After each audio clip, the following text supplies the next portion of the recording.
திருவருகை காலத்தின் 3ஆம் ஞாயிறு. அண்மையில் உள்ளதை நினைத்து அகமகிழ இன்றைய திருவழிபாடு நமக்கு அழைப்பு விடுக்கிறது. நமது மகிழ்ச்சியை மட்டுமல்ல, நம்மிடம் உள்ள அனைத்தையுமே பிறரோடு பகிர்ந்து வாழ திருமுழுக்கு யோவான் நம்மை தூண்டுகிறார். 2 அங்கிகளை உடையவர் இல்லாதவரோடு பகிர்ந்து கொள்ளட்டும். உணவை உடையவரும் அவ்வாறே செய்யட்டும். தூய ஆவி எனும் நெருப்பால் நமக்கு திருமுழுக்கு கொடுக்கும் வலிமை மிக்க ஆண்டவரின் வருகைக்காக நாம் காத்திருக்கிறோம். அமைதி அருளும் ஆண்டவரால் நமது உள்ளமும் ஆன்மாவும் உடலும் முழுமை பெற விரும்பினால், வெறுமை நிறைந்த தாழ்ச்சி நிறைந்த மனதோடு இயேசுவின் பிறப்பிற்காக காத்திருந்து, விழித்திருந்து, ஜெபத்தில் நிலைத்திருந்து, தகுந்த தயாரிப்போடு இருக்க அருள் வேண்டி ஜெபிப்போம். அணையா நெருப்பிலிட்டு சுட்டெரிக்கப்படும் பதராக இல்லாமல் அவருடைய களஞ்சியத்தில் சேர்க்கப்படும் கோதுமையாக வாழும் வரம் வேண்டி அருள் வேண்டி ஜெபிப்போம்.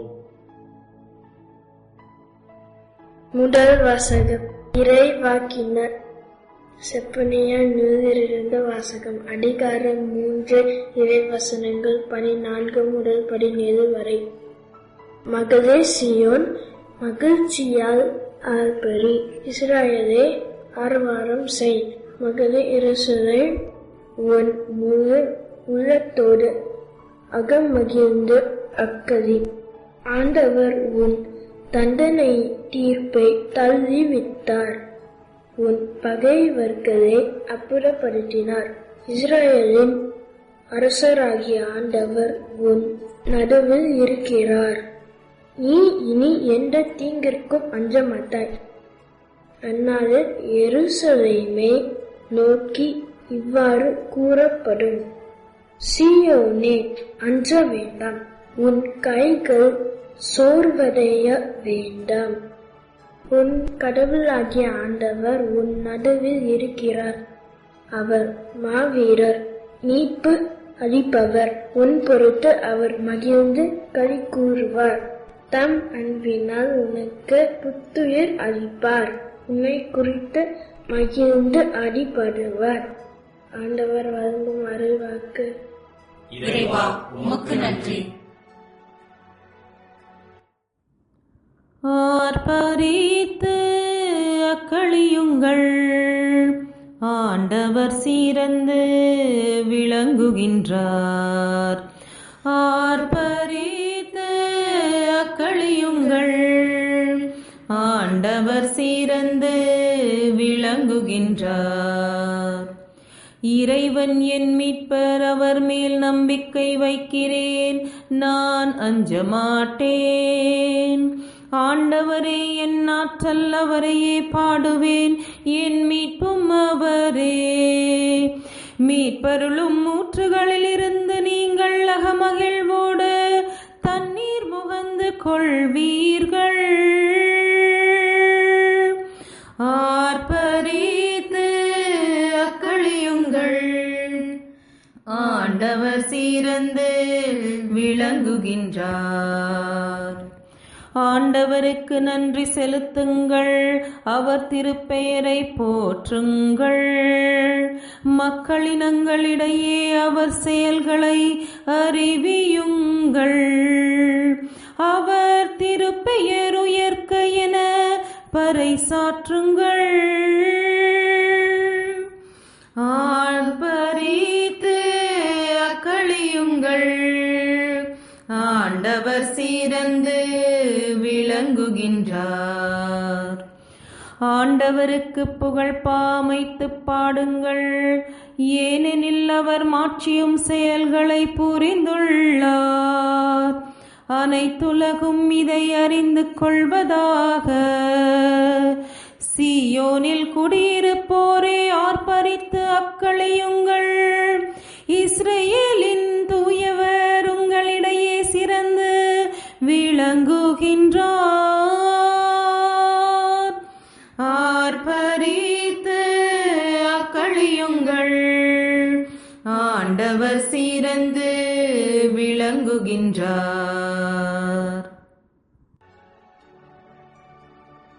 இரண்டாம் வாசகம். திருத்தூதர் பவுல் பிலிப்பியருக்கு எழுதிய திருமுகத்திலிருந்து வாசகம். அதிகாரம் 4, இறைவசனங்கள் 4 முதல் 7 வரை. சகோதரர் சகோதரிகளே, ஆண்டவரோடு இணைந்து என்றும் மகிழுங்கள். மீண்டும் கூறுகிறேன், மகிழுங்கள். கனிந்த உங்கள் உள்ளம் எல்லா மனிதருக்கும் தெரிந்திருக்கட்டும். ஆண்டவர் அண்மையில் உள்ளார். எதை பற்றியும் கவலைப்பட வேண்டாம். ஆனால் நன்றியோடு கூடிய இறைவேண்டல், மன்றாட்டு ஆகிய அனைத்தின் வழியாகவும் கடவுளிடம் உங்கள் விண்ணப்பங்களை தெரிவியுங்கள். அப்பொழுது அறிவெல்லாம் கடந்த இறை அமைதி கிறிஸ்து இயேசுவோடு இணைந்துள்ள உங்கள் உள்ளத்தையும் மனத்தையும் பாதுகாக்கும். இது ஆண்டவர் வழங்கும் அருள்வாக்கு. இறைவா உமக்கு நன்றி. நற்செய்தி வாசகம். லூக்கா எழுதிய நற்செய்தியிலிருந்து வாசகம். அதிகாரம் 3, இறைவசனங்கள் 10 முதல் 18 வரை. அக்காலத்தில் திருமுழுக்கு யோவான் போதித்துக் கொண்டிருந்த போது, நாங்கள் என்ன செய்ய வேண்டும் என்று கூட்டத்தினர் அவரிடம் கேட்டனர். அதற்கு அவர் மறுமொழியாக, 2 அங்கிகளை உடையவர் இல்லாதவரோடு பகிர்ந்து கொள்ளட்டும், உணவை உடையவரும் அவ்வாறே செய்யட்டும் என்றார். வரி தண்டுவோரும் திருமுழுக்கு பெற வந்து, போதகரே, நாங்கள் என்ன செய்ய வேண்டும் என்று அவரிடம் கேட்டனர். அவர், உங்களுக்கு குறிக்கப்பட்ட தொகைக்கு அதிகமாக எதையும் தண்டாதீர்கள் என்றார். படை வீரரும் அவரை நோக்கி, நாங்கள் என்ன செய்ய வேண்டும் என்று கேட்டனர். அவர், நீங்கள் எவரையும் அச்சுறுத்தி பணம் பறிக்காதீர்கள், யார் மீதும் பொய்க் குற்றம் சுமத்தாதீர்கள், உங்கள் ஊதியமே போதும் என்றிருங்கள் என்றார். அக்காலத்தில் மக்கள் மீட்பரை எதிர்பார்த்து கொண்டிருந்தார்கள். ஒருவேளை யோவான் மெசியாவாக இருப்பாரோ என்று எல்லாரும் தங்களுக்குள் எண்ணிக்கொண்டிருந்தார்கள். யோவான் அவர்கள் அனைவரையும் பார்த்து, நான் தண்ணீரால் உங்களுக்கு திருமுழுக்கு கொடுக்கிறேன், ஆனால் என்னை விட வலிமை மிக்க ஒருவர் வருகிறார். அவருடைய மிதியடி வாரை அவிழ்க்க கூட எனக்கு தகுதி இல்லை. அவர் தூய ஆவி என்னும் நெருப்பால் உங்களுக்கு திருமுழுக்கு கொடுப்பார். அவர் சுலகை தம் கையில் கொண்டு கோதுமையையும் பதரையும் பிரித்தெடுப்பார். கோதுமையை தம் களஞ்சியத்தில் சேர்ப்பார், பதரையோ அணையா நெருப்பிலிட்டு சுட்டெரிப்பார் என்றார். மேலும் பல அறிவுரைகள் கூறி மக்களுக்கு நற்செய்தியை அறிவித்தார். இது கிறிஸ்து வழங்கும் நற்செய்தி. கிறிஸ்துவே உமக்கு புகழ்.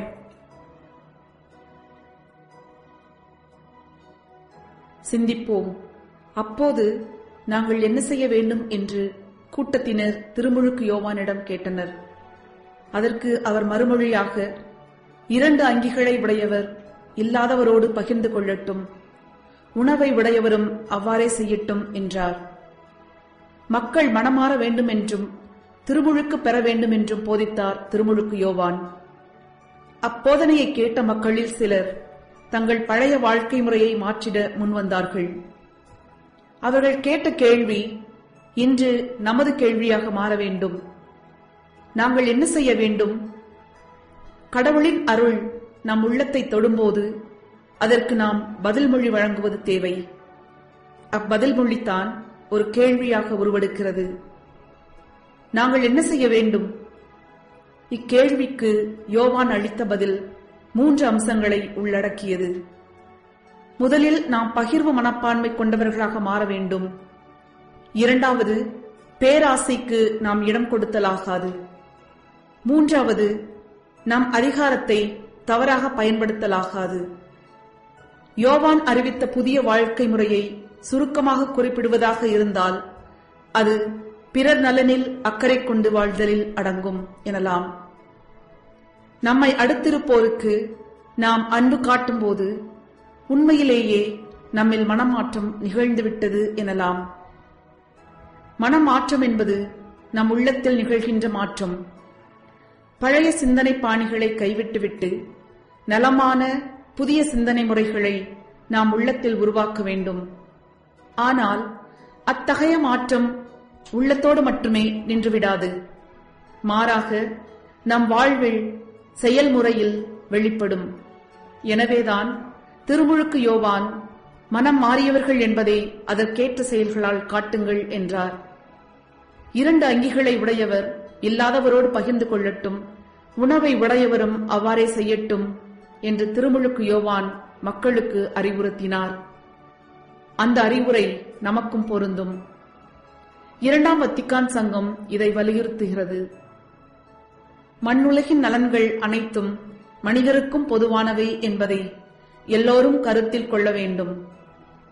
இந்நலன்களை பயன்படுத்தும் மனிதர்கள் முறையான வழியில் தாம் உடைமையாக கொண்டிருக்கும் பொருள்களை தமக்கே உரியவனாக மட்டுமன்றி எல்லாருக்கும் பொதுவானவையாகவும் கருத வேண்டும்.